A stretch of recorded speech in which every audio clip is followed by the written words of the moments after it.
This is Jody Trana with Chapter 4, Part 2 of Principles of Accounting. Some people use the term bookkeeping to refer to accounting, and some call accountants bookkeepers. Before technology, we had ledgers and journals, and they were actual books that were kept for the various types of accounts. There were balance sheet ledgers for cash, for receivables and fixed assets. And there were ledgers related to the sales and the various expenses of a company. These ledgers were piled on top of each other and brought to the owner to review. The ledgers looked like a pile of library books. That's why they're called the books. The books kept track of different accounts for specific periods of time. Then the books needed to be closed. This chapter is all about learning how to close these books at the end of a fiscal period so that we can start fresh at the beginning of the next period. The first important concept is to understand which accounts get closed and which ones do not. Some accounts continue forever, and some accounts need to start over every year. Think of it like your bank account and your annual salary. Your bank account is an account that continues forever and ever. It goes up, it goes down, it gets affected with each deposit and each withdrawal, but it never needs to be cleared out and start over. Your annual salary, if you wanted to talk about salary with someone else, you would talk about how much you get paid per hour. Once you are working as a salaried employee, you're going to talk about how much you get paid every year. $30,000, $80,000, $200,000. Salary is an amount that we usually track by the year, and then we start over. Let's put this conversation in context of our accounting processes. Our bank account is like our cash account in our books, and the annual salary is like our salaries expense. Our cash account goes on forever and ever and ever. Our salaries expense account, we want to accumulate for a year, for 12 months, and then we want to start over. Some of the accounts in our accounting system are permanent accounts, and some of the accounts in our accounting system are temporary accounts. The permanent accounts are left untouched, but the temporary accounts are cleared out at the end of every year to start over at the beginning of the next year. Permanent accounts and temporary accounts are determined for a specific reason. A temporary account is an account that relates to a particular accounting period, usually a year, and is closed at the end of that period. The revenue, expenses, and owner's withdrawal accounts are all temporary accounts. The permanent accounts, the asset, liability, and owner's capital accounts are not closed at the end of the period. Permanent account balances are carried forward into the next period and all the periods in the future. All accounts on the balance sheet, except for the owner's withdrawals, are permanent accounts. All accounts on the income statement are temporary accounts. In order to measure each period's net income separately from the income of all the other periods, revenue and expense are closed at the end of the year. The closing process consists of journalizing and posting the closing entries to set the balances of the revenue, expense, and owner withdrawals account to zero for the next period. In order to conduct the closing process, we have added a new account. It's called Income Summary. This income summary account is only used one time at the very end of our accounting period, usually the end of the year, and it's used to help us close out the revenue and expense accounts. Let's take a look at the process of closing out our accounts at the end of a period, looking at our T accounts. The first step in the process is to close our revenue account to the income summary account. You know that our normal balance in revenue is a credit. So the journal entry to move our balance from the revenue account to the income summary account would be to debit revenue for the same amount as our credit balance and to credit the income summary account for that same amount. That, in essence, moves our balance from revenue over to income summary.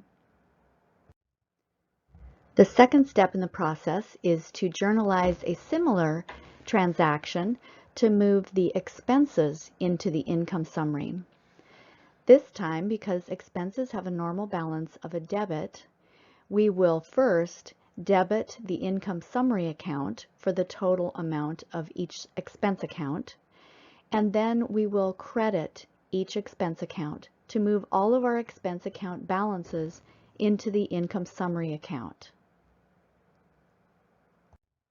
Now that we've transferred both our revenues and our expenses into the income summary account, you can see that our balance in the income summary account is our net income. We'll also need to move this net income out of the income summary account because the income summary account is just a temporary account that we use for this one point in time.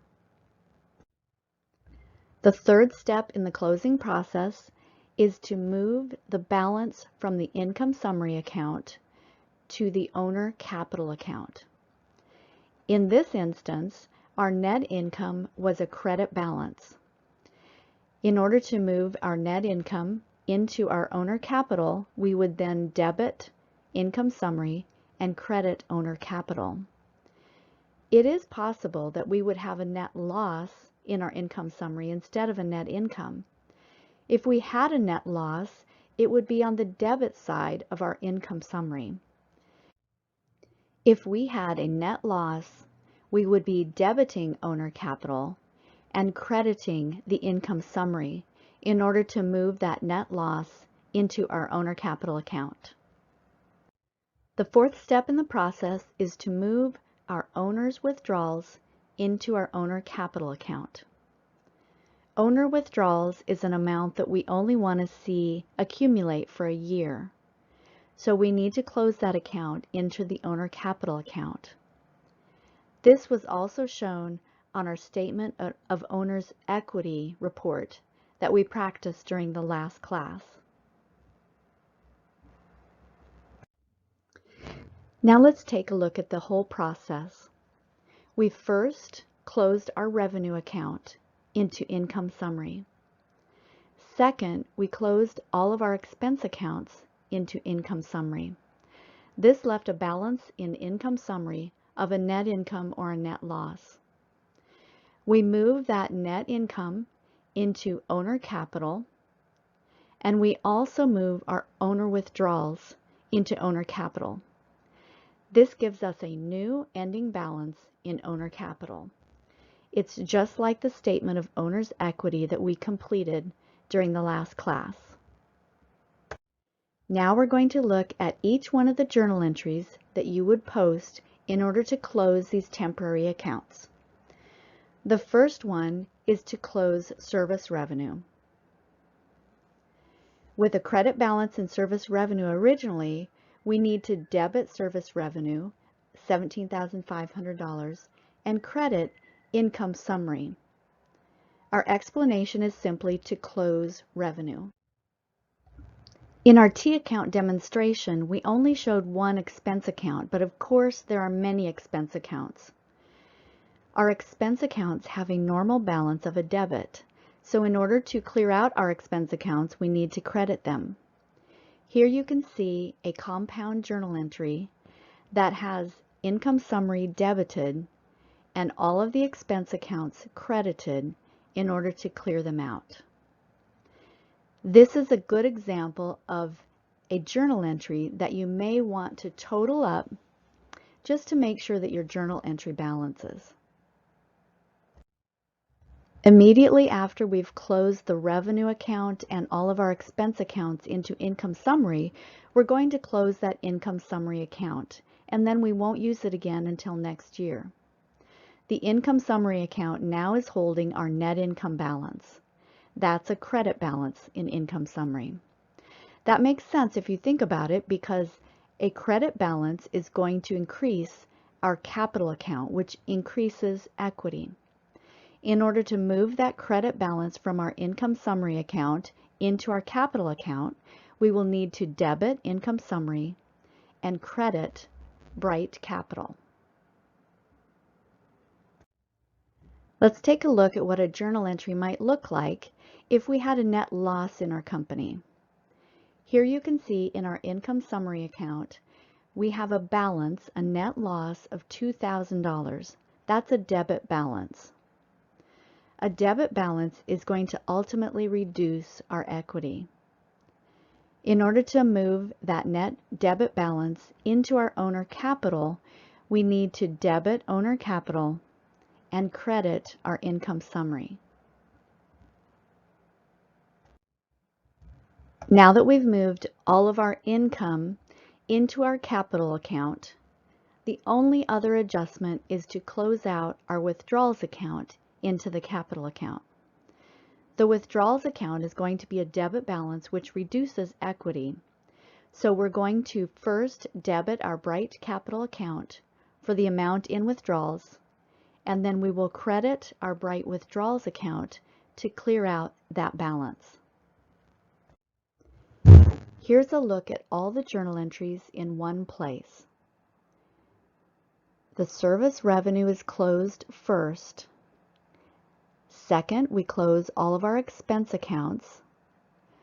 Both of those amounts go into the income summary account, so that's our third adjustment, is to clear out the income summary account. And finally, the fourth adjustment is to clear out our Bright withdrawals account into our capital account. All of these amounts now are part of our capital account. You'll notice that the date for all of these entries is December 31. These entries would be made at the very last moment of our period. For this case, it is for the end of the year.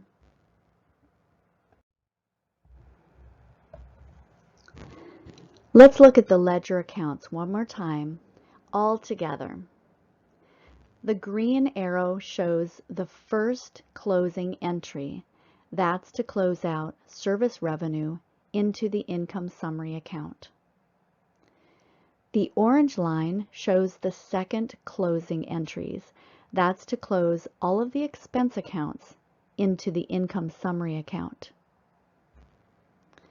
The bright blue line shows the third step, which is to close out the income summary account itself into our capital account. And finally, the dark blue is to close our Bright withdrawals account into our capital account. So you can see that all of our closings ultimately get transferred into our capital account. The final thing that I want to show you is a post-closing trial balance. This is the third type of trial balance that I have introduced to you, and all of our trial balances have to do with timing. That is, whether they are before adjustments, after adjustments, or in this case, after our closing. A post-closing trial balance, as you can see, only has permanent accounts in it. If you look down the list, we have our assets, we have our liabilities, and we have our one equity account. There is no owner's withdrawals, and there are no revenue and expenses, because at this moment in time, all of those accounts have been cleared. This is dated December 31. It'll be the exact same as our beginning January 1 balance, but as soon as we open up for business, our January 1 accounts are going to start growing. We're going to start having revenue accounts, expense accounts, and as soon as the owner takes money out of the business, we'll have an owner's withdrawals account.